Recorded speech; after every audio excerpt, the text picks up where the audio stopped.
my sort of career head was, well, you need to talk to the teacher, and you know, violence isn't the answer. But as a dad, I was like, go on, son, run him. Do you know what I mean? Yeah, you have to understand the male psyche before you can get anywhere, and understand that it's difficult, and understand that men are very cautious around each other's boundaries. You know, we respect each other's privacy a lot. But my view is, and you'll notice having seen the stand-up show, is that men need to actually we need to do it. We need to do the talking. We're never really going to ask loads of questions, right? But we can say stuff.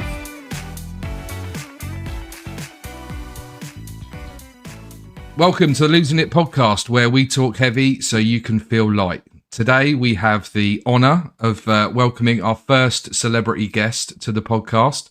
Stand-up comedian, author, radio host, comedy writer, mental health advocate, ex-teacher. I mean, he's a savant, all right? That's basically what he is. Yeah. Geoff Norcott, everybody. Welcome, Geoff. Thank you. Applause. Celebrity is always a good word. I think to be a celebrity, I have to have been invited on a program that has the word celebrity in, and that hasn't happened yet. What about the weakest link? Pointless, I suppose. Yeah. Oh, Pointless. Yeah. Oh, God, I am a celebrity. Jesus. How are you? Well, doing that celebrity thing of being in a Travelodge, eating a Travelodge breakfast box. So, however people's mental health is listening to this, just, you know, you're not doing that. Let's put it that way. And so, because it's Mental Health Day, I'm going to ask you again. How are you? Well, doing that thing of asking twice. I don't know if you're a fan of that, or how you feel about that. The thing is that I advocate for all this stuff, but I also find it deeply awkward as well. So yeah, I'm out there going, we've got to talk. As men, we've got to talk. And then the moment a man tries to talk to me, I'm like, mate, shut up. But it's a good question. Yeah, I suppose at the moment I go, you know, like you go through waves with what's going on and whatever your job is, where you're surfing the wave, and then sometimes you feel like you're trying to stay on it, and sometimes you're sort of face down in the water, and sometimes it doesn't actually bear any relation to how it's going. It can be going really well. It's just whatever your internal level of anxiety, childhood bullshit is coming to the fore. So I'd say at the moment I'm staying on the wave, but looking at other waves, and maybe there won't be any waves to surf. You know, yeah, right. Kind of classic thing for men that are approaching 50, I think. Definitely. So I just wanted to sort of let you know a bit about who we are. We're a podcast that deal primarily in men's mental health as an offshoot of a weight loss kind of organisation that's up and down the country. It's a bit like Slimming World, but for blokes. It's called Man v Fat, and it's a football initiative where we're grouped together in teams, and you lose weight off the pitch that gives you goals towards the final score, and we play football, a bunch of fat lads running around on a Friday night, basically, trying to lose weight and feel a bit better. And an offshoot of that was very much about having a chat with the lads and kind of working out that we need to maybe sort of dive into some of the mental health things. And then from there, we started talking about deeper topics, and we really got into things like alcoholism and horrible to say, but suicide and other things that are really tackling, troubling men.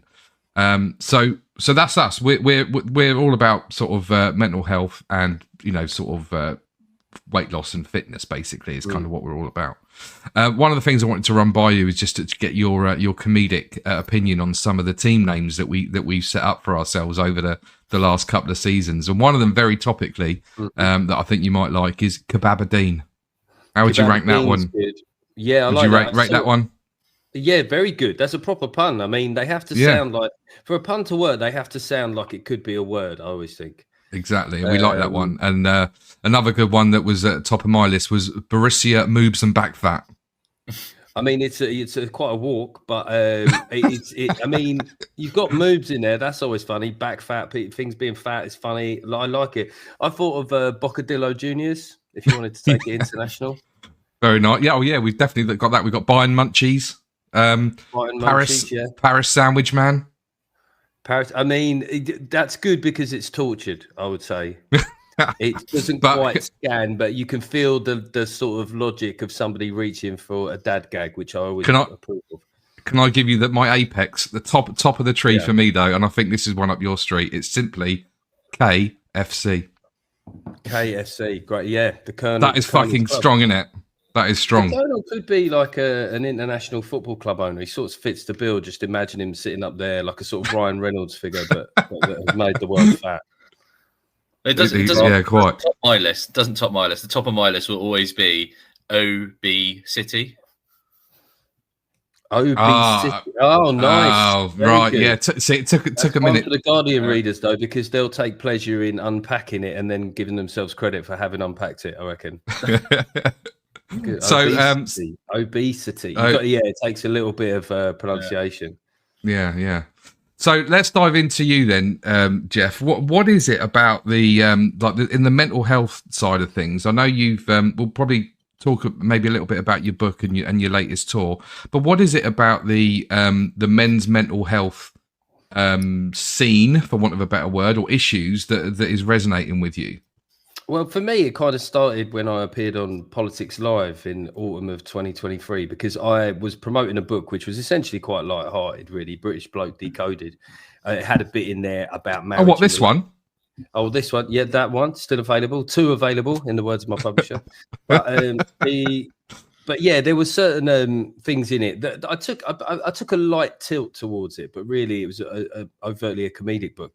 And then, people couldn't watch themselves on YouTube. What happened? I tried to talk about blokes' issues. And the feeling was very clear from certainly 2 of the female panelists was that, no, we haven't done having the floor completely. Men don't get to talk yet, that kind of thing. And a lot of people got in contact with me. And what a lot of people are sort of saying is the way that you talk about it is important and you just need to do it more. So, like all sort of good things, it was kind of like reluctant and accidental. And just sort of, bit by bit, did a charity thing, worked with a few, did a charity event, worked with a few charities, been to a few sort of think tank launches and other weird things that I never thought that I would be involved in. But it's just like, if you've got any sense, all the smart people can see that there is a massive problem here. Statistics. Well, loneliness for like men in middle age, and then much worse issues for men, like younger men, much worse. Because whatever male privilege was, right, we definitely had more of it, right, our generation. And the younger you are, the more it's changed. And not only that, like there's a lot of younger women, not a lot, there is a portion of younger women who are like very actively hostile to men and kind of deride some of the male loneliness epidemic. I've sort of fallen down this weird algorithm on TikTok where it's quite toxic, really. And I guess after a while of having the Andrew Tates and the toxic misogynistic guys, something else has risen to meet it. And it's not pretty, and I'm not saying that because women should be pretty. This is the problem. When blokes talk about this stuff, we have to caveat everything. So I'm particularly alive to the problems that young males face. There's a even less certain path for them to tread in life. And the point is, whether you're left-wing, right-wing, feminist or not, is that a generation of very angry or disillusioned or even aimless young men is going to be a problem for all of us. Strong. I mean, I lost one of my best friends to suicide in the early noughties.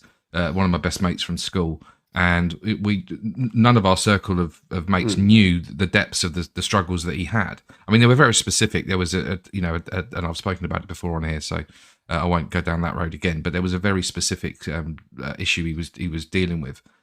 But we all could have helped. And had he have opened up and talked about it, and I definitely think there could have been a different path trodden. And so I think the what we said at the start about having to open up and talk, I think is so important. But how do we do it? How do we actually get blokes talking? Don't know.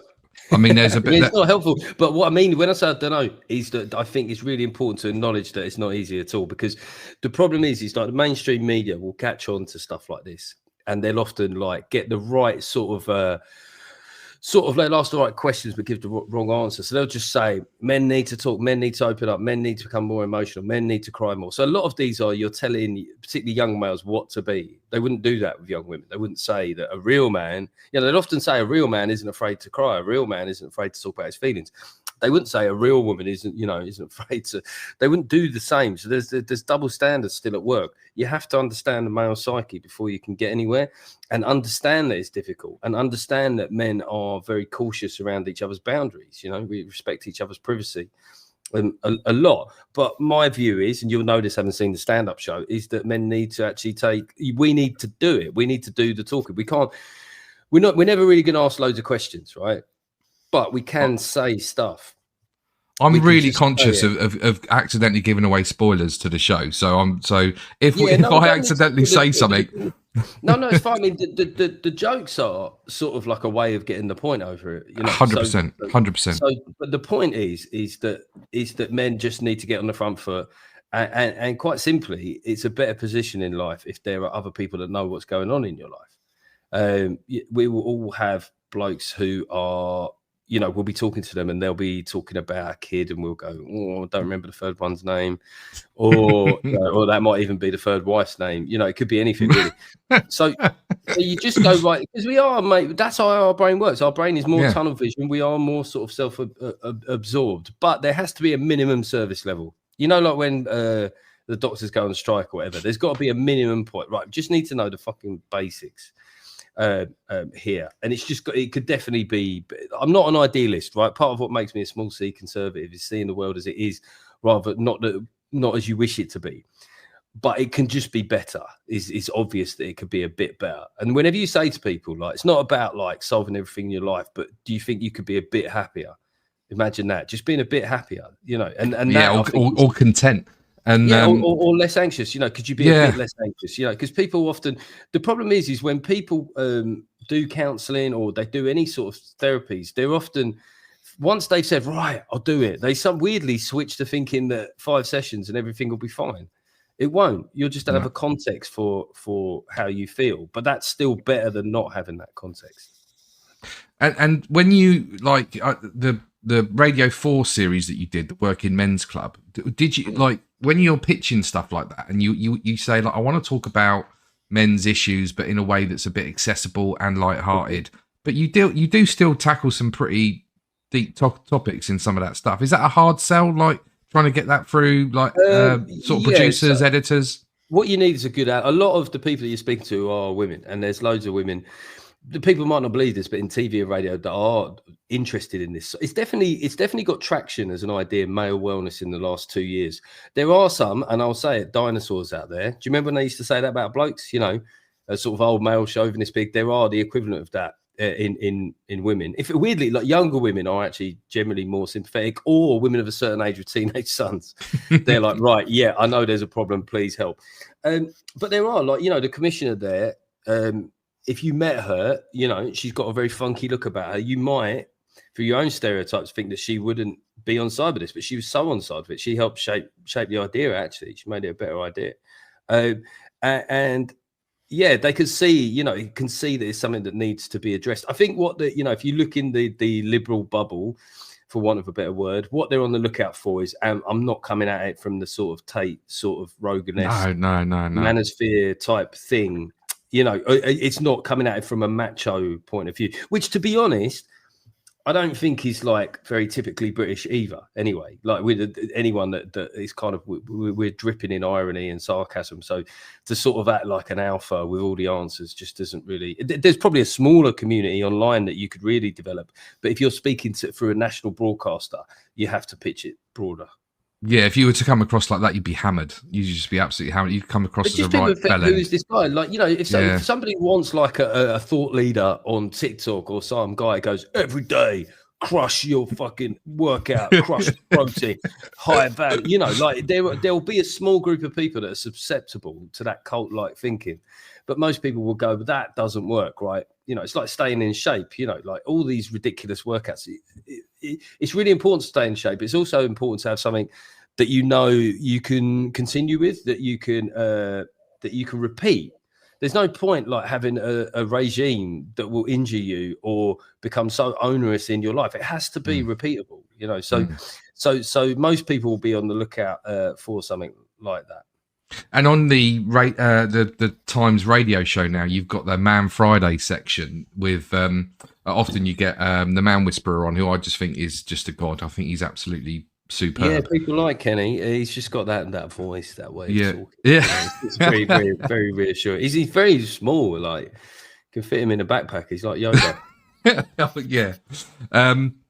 Jimmy, you wanted to sort of chat about sort of like general health and stuff like that. Yeah, and also, Geoff, I wondered, like, has your outlook on mental health or your own mental well-being changed since you became a father? Because it certainly did for me when my son was born. It's suddenly like there was this switch from obviously I've got to put my own noggin number one, but also there's very much this like everyone wears these masks every day in their life, and suddenly I've got this new mask that I need to don, which is my fatherhood mask, and I've often struggled with like that sort of I'm trying to think of the word here, that stereotypical, trying to be a stereotypical dad. I mean, you feel like you're sort of faking it or playing a part. Yeah, a little bit, but then equally, like, so recently, I won't go into the details because it's GDPR, obviously, but my son was involved in his first sort of little ruckus at school, and I spent a lot of my career working with children and in education in some capacity, and my sort of career head was, well, you need to talk to the teacher, and you know, violence isn't the answer, but as a dad, I was like, fucking go on, son, flatten him. Do you know what I mean? Yeah. Stand up for yourself. Yeah. Well, the way it's like you're a dad in the old sense of the word, and there's a reason why you have those behaviours, because it's about a logical understanding of the world. You can kind of go, there's never a time for violence. You go, well, there is if somebody's punching you in the face. Like, so it's just not true, is it? If you said that to your son, it's not true. You also know that in the playground when they're kids, the law of the jungle does prevail. And that if a kid doesn't kind of stick up for themselves at some point, they may become a target, you know. So you just got to be, it's really, you want to sort of impart paternal wisdom, but you got to tell them sort of like something close to the truth, because the truth will be helpful. Just trotting out platitudes. I remember when I was a teacher, there was a lad that got suspended. He was a really good lad. And I was away on a course when it happened. So his dad come up to school, and his dad was a single dad bringing up him and his daughter, like really good bloke. And they explained to me what happened was another boy had come up and just was flicking like Ribena at him, and the kid had warned him like 3 times, stop doing that. And then he said, if you do that again, I'm going to punch you. And then the kid did it again, and he punched him. And I was sitting there going, and the problem is, you know, like kind of that is just how it works. And then, but just because it was violence, and just because schools are these kind of sort of left-leaning progressive places, they only cared about the violence. They were like, right, suspend him, the other kid, nothing happened to him. And I was like, well, they're both wrong. You know, one was provocation though, the other was sort of a form of self-defense. But you either like punish both or neither. But because they got locked into a very school-centric way of thinking, I think that they just came down with a react, because the dad was going to me, he goes, and he was just looking at me, kept going, I was like, yeah, I do know. So and he wasn't a bad kid. He'd given, he'd withstood quite a lot from this other kid who was a bit fixated him in the first place, to be honest. So yeah, I do get that. You've got to be I think one of the great things about dads that we don't talk about is that because like the intensity of a mother's focus is so direct in media. As a dad, you can operate just at a slight bit more of a distance, but you can give them that calm, rational sort of like, God, this sounds very old-fashioned, but that sort of real world analysis, especially in the early months and years of their lives. I do think that changes, but I do think that quite often kids will look to their dads for that, like, go on, tell me it like it is, with no frills on it. Are you saying that maybe a mother might play a slightly different role to her father? God, that sounds fucking... I know, it's just one of the controversial views that I have, that perhaps carrying a child for 9 months might create a physical bond and level of investment that it will carry on for life. Yeah, mad. Well, but fatherdom itself, does that bring levels of anxiety or worry? Or are you? Yeah, the prospect did. Oh yeah, because it's just such a big life change. And I think if you're a responsible person, a lot of dads, like, apparently your wife says you're pregnant and you're like, hey, and it just feels like a great moment. And then the first scan is apparently where a lot of dads start getting anxiety in the first trimester. And you just like your brain, because you don't realize it. There's stuff happening in the back of your brain that you're not fully aware of. It's building a little house for a thing, but you don't really know that that's happening. And the anxiety, I suppose how they see you, whether or not they respect you, whether or not they think you are successful enough, some of the kind of male pride type things. I think women will have that on a level, but they won't be as clear a prism through which they're judged. As I get older, I sort of realise how my son feels about me. That won't be the dominant feeling that he has about me. But equally, it's my job. It's my job to provide for him and give him a good life. You know, it's a serious thing. Like, if you're not slightly anxious about that, then maybe you're not paying attention. One of the things that we've spoken about you before on the podcast, when you had an old, I think it was an old schoolmate of yours who's out in the Middle East, who's like the fitness guy. Matt.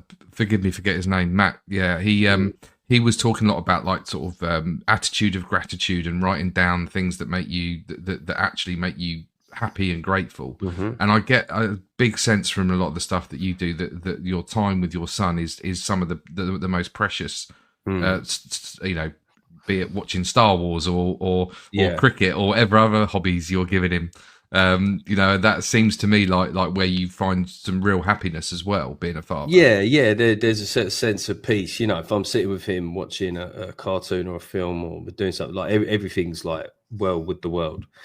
And, you know, it is, but there's also with that, like, he's 9 now, you know, I never really thought about this, is that, you know, it's not that long till he's a teenager, and some of those things he won't be so keen to do. So it is that, you know, it's that one of the great risks of being a father is that you love it too much. You know, that's the truth of it. Like, you're not expecting how much joy you get for it, really. I mean, it is a concern. It started to pop into my mind. Like, he's just those little symbols of independence, you know, like when he stopped calling me daddy and called me dad. You know, I totally got it, but equally it's like, oh, that's a threshold. Okay, I'll note that. What's next? Gonna have a job, eh? A wife? Okay, I could get used to it, you know. And then also, like, but, you know, working out that at some point the relationship that you and your partner have with your child or children, which is sort of changed and refocused to them, will then eventually change and refocus back to you two, you know, and being conscious that not to neglect things in that world. Yeah, 100%. And we talked about like the importance of a dad in a child's life, but obviously some aren't lucky enough to have that. And one of the guys that we usually do the podcast with that unfortunately couldn't join us today, Connor, he's one of very few men that actually works in childcare. And I think that, again, is something so important, because not every child has that sort of male role model or that male teacher. I mean, you know yourself, you used to be a teacher, and even, I mean, it's more younger years and primary schools that you don't tend to get those male teachers or male role models. Yeah, but both in classrooms and in households, we shouldn't resile from saying the truth is that kids gain enormously from having males around generally. I mean, obviously not bad males, you know, then it becomes counterproductive. But even just a basic standard male putting in the minimum effort, but that isn't of harm to people around him is, you know, of benefit. Now, we can't, you know, that probably goes back a long time in our evolution as to what makes a child feel safe or all sorts of shit. But we also need to talk about that, because we owe kids the truth. And if that's not happening, you know, you can't make couples stay together that aren't happy. But it's also worth stressing the importance of a strong bond if you're going to have a kid, because of that value. And if, you know, the right relationship can't work, but the man isn't a bad man, then that man needs to be around, because they're going to gain a lot from that. But it's been a weird period where if you do try and talk about that, there'll often be certain politicians, you know, on those Politics Live type shows who go, well, I feel like we're attacking single mothers. You go, are you honestly saying that we can't say the fucking truth when it comes to what makes kids happy? Like, is that because of an anxiety over how that makes another group feel?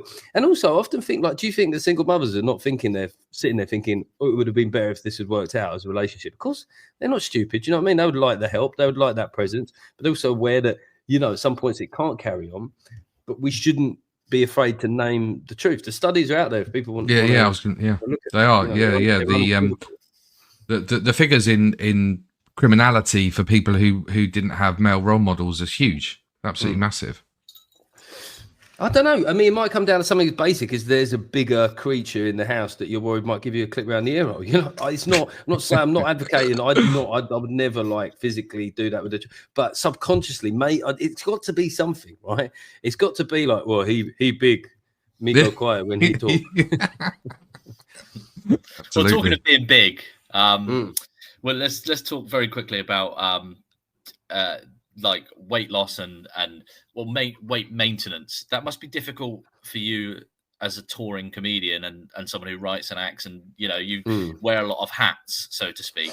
So how do you manage, or do you consciously manage your weight and fitness when you're on the road? Well, I've definitely had the middle-age spread over the last few years, that thing where you kind of, whatever it was that enabled you to stay in decent shape, like that no longer is enough, because you burn calories less efficiently as you age. So you sort of have to do more or eat less. But then when you're on the road, sort of eating is a part of just how you stop going mad. It is tricky. I mean, like I've always said, like, when people that are fat, like, kind of go, it's my metabolism, this, that, and the other. If I showed you like the amount of steps I do and the amount of times I go to the gym and the amount I eat, I mean, like another person might be a lot smaller in shape. So it does rub up against, okay, what can I actually make time for, like in my day? Because I walk the dogs half an hour in the morning, half an hour in the evening. I go to the gym, 45 minutes, 30 to 45 minutes of exercise a day, usually, most days. You go, there's not that much more. And then you go, right, I've already stripped back what I eat. It's kind of, I definitely recently have been trying to eat better quality food. I thought that's the one thing I can change, because I love the KFC, but I really did. But then it's funny, what people say about if you don't do something for a while. I've stopped with the fast food for a while, and the thought has started to slightly appall me. It's really weird. What of going back to fast food is the only problem is when you go to a service station, you think about KFC and McDonald's because there's that childlike element to it where you go, well, this is a treat, this is fun. When you go to the M&S and just sit there with a pasta salad, I don't know, something so sad about it. But hang on a minute. You're putting crisps in the bin the other day. Like what? Yeah, you were saying that your relationship with crisps has gone. Yeah, they're overrated. Like I've often thought that about crisps. I'm just not sure I've ever liked them. I don't. It's just a standard, right? You get your lunch, you get crisps. You go, what is it? I mean, other than that, there's usually a sort of either acidic or salty type combination flavor. If you take out the flavor, what is it I like about it? There's not a single sandwich that isn't elevated by the presence of crisp. I'm not having it.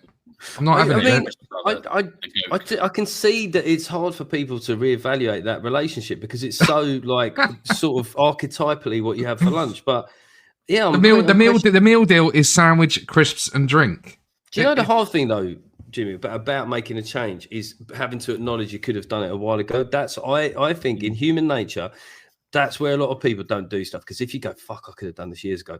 I think I feel better now. I'm eating healthier food more often than I could have, and it's actually cheaper. Actually, just about. If you go and get like a pasta salad from M&S, the price of like McDonald's and KFC has gradually crept up. So if you go to a service station, it's about £8. Do you know what I mean? Whereas you go get a pasta salad and a little fucking olives or whatever, it's about £6, and you feel better afterwards.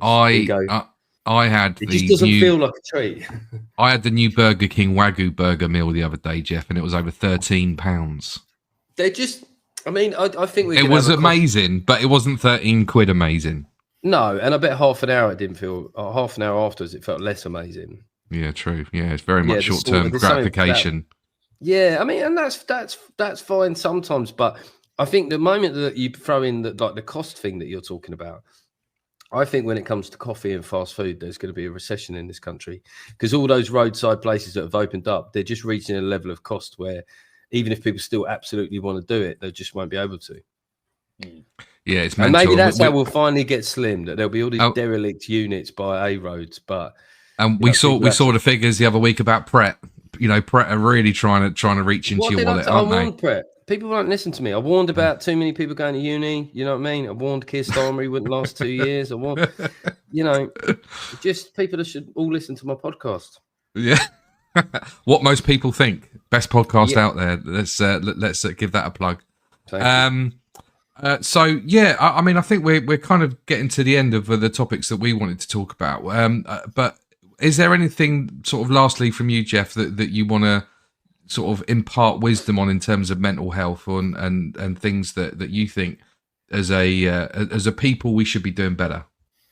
Well, I just think that once you get to a certain age, if you haven't had, I'm not saying that everyone needs to go to counselling, but everyone will have had something in their childhood that they need to make sense of, and when you arrive at that point, you do need to do something. It's just like an audit, whether that happens in the thing of formal counselling, or whether you can journal it out, or you just write it down. I mean, a lot of the early bits of talking therapies are simply narrating whatever it was that happened. Like if you've gone through a trauma or you've lost someone, the first few sessions are often generally, you just tell the story of what happened, and you happen upon these little bumps in the road that help you understand it better. You're unpacking it. So I'd say that, if you're a very blokey bloke, which I get, and maybe counselling feels like a stretch too far for you, just, quietly pen and a paper or a laptop and a Word document, just start typing, you know what I mean? Like just see what happens, because it's a very low tech, fucking low cost way of just, I sometimes feel like, I just feel like something bubbling up in me, like going, what am I often ask myself, like, what am I sad about? Like, because I need to get this past. It's almost like a sort of egotistical thing. Like I should feel happier than this. You know what I mean? Like I need a tune up. You know what I mean? I just when you got all the trappings and yet something isn't getting you, putting a smile on your face. Yeah, well, you're having weird dreams, waking up in the night. You go, there's something bugging me, and I'd just like to know what it is. Because like once you work it out, then you start to respect the power of the subconscious and go, fucking hell, there's a lot more shit going on there than I thought. And when you've done that, have you like read back, or is it literally like a dump and then you move on and you'll do another one tomorrow? The producer at MASH Report always used to laugh because I told him that I did that, and he was like really entranced because obviously how I sound, he probably thought I was some idiot that had no emotional depth whatsoever. And then he said, "What'd you do afterwards?" I said, "I'd delete it." And he really laughed because he was like, it was like, I mean, the point was he'd never even done anything like that. So I don't know why he's taking a piss out of me. But the point was, it was just there. It's not a diary. It's like in the moment. It's the same way you don't have minutes from when you go counselling, do you? So I would say to people, I think everyone. I'd say by the time you get to your mid-30s, you should have had a look at your childhood and just any little. It might not be that there's that much to talk about, but there'll be something there, whether it's a weird I mean, I don't even mean like creepy toxic stuff, just some stuff that you need to make sense of, like why was like my sibling always just slightly favored, or what, all those weird. I read this really interesting short story once about two twins, where one twin, where they're identical twins born like within minutes of each other, but one of them, when it was little, was ill. And so therefore it got put in a nicer room with aircon and was attended to more. But that little like tiny imbalance in the early bit of their life, just kind of like the parents treated them differently for life. One of them was always caught when they fell, and the other one was expected to just crack on. And you go, right. And it's like a lot of people worry that maybe they'll feel less about their parents, but sometimes it's just a way of understanding what your parents did, So that would be the main thing. Counselling if you can, and that they're human too. Yeah, exactly. You always, it's almost like a who done it or a why done it. You go, they did that because of that, right? And when they weren't just being knobs, they might have been being, a bit blinkered perhaps, but they weren't trying to hurt me. Yeah. Well, I've time to wrap it up because your time is really precious. I'm literally about to record a breaking news episode of what most people, and the breaking news is that people should listen to. What's your podcast? When's it Losing It. The Losing It podcast. Yeah, this will probably come out next week, and I'll send you a link to it. Thank you. Mate. See, all these people that put with podcasts, and then they go, like comedians are way worse, by the way. Like I get it, by the way, that they take a while. Comedians will be like, that was great, man. Yeah, I'll probably be going up like next spring. Like what next spring? Honestly, mate, you wouldn't believe if you listen to Adam Buxton's one. I love Adam Buxton. Yeah. He'll be like, "This was a chat that I had in April of 2024." You go, "What? What? The poor bastard that sat there and had that interview. Their life might be completely different now." Quick plugs, if we can. So, The Basic Bloke 2, subtitled. Yes. There's no bloke without fire, and every time I tell an audience that, they hate it. They genuinely hate it. Like there's a uniformly indifferent, well, not hate, they're just indifferent reaction. But it did give me an opportunity to do a cool poster where I look like an action hero, and there's stuff exploding behind me. I've been to all of your live stuff since COVID, and this is the best stuff. It really is a great show, and I know that sounds a bit. It's like how do you take that as a bloke when they say, "Oh, you look really good," and you're like, "Does that mean I didn't look good before?" Comic, you always want to be on you don't want to be like, you always want to be on a slow upward curve, I think, or I think there's something about the way audiences are responding to this. I don't know what it is. Maybe it's wicked. It's banging. But, it's a really yeah, good tour show. So I can't kudos wait. to Each you. night I can't wait to do it. Which is, there's some nights, I'll be honest, in previous tours where you're like, there's some gigs that feel like more of a job than others, whereas I'm literally like fucking Scrappy Doo. I'm like, let me out. Yeah. There's it's a great reference for you young listeners. Great material in there for us on the South Coast. We're going to see you in Salisbury on the 31st of Jan, Wimborne, Tivoli 1st of February, and then you're also at Hedge End, Southampton, Portsmouth, and Winchester in March and April. I'd say I've slightly overdone it on the South Coast there. I think some of the audience might be split across venues, but there's currently tickets for all of those. So yeah, get stuck in. And of course, your Times radio show. Yeah, well, I'm not doing it tonight because I'm in Aberdeen, but yeah, most Fridays. Most Fridays, 7 till 10. Give that a listen. Geoff, thank you ever so much for your time. Really, really great talking to you. And good luck with your podcast and the rest of the tour. Cheers, gents. Thanks very much. Bye.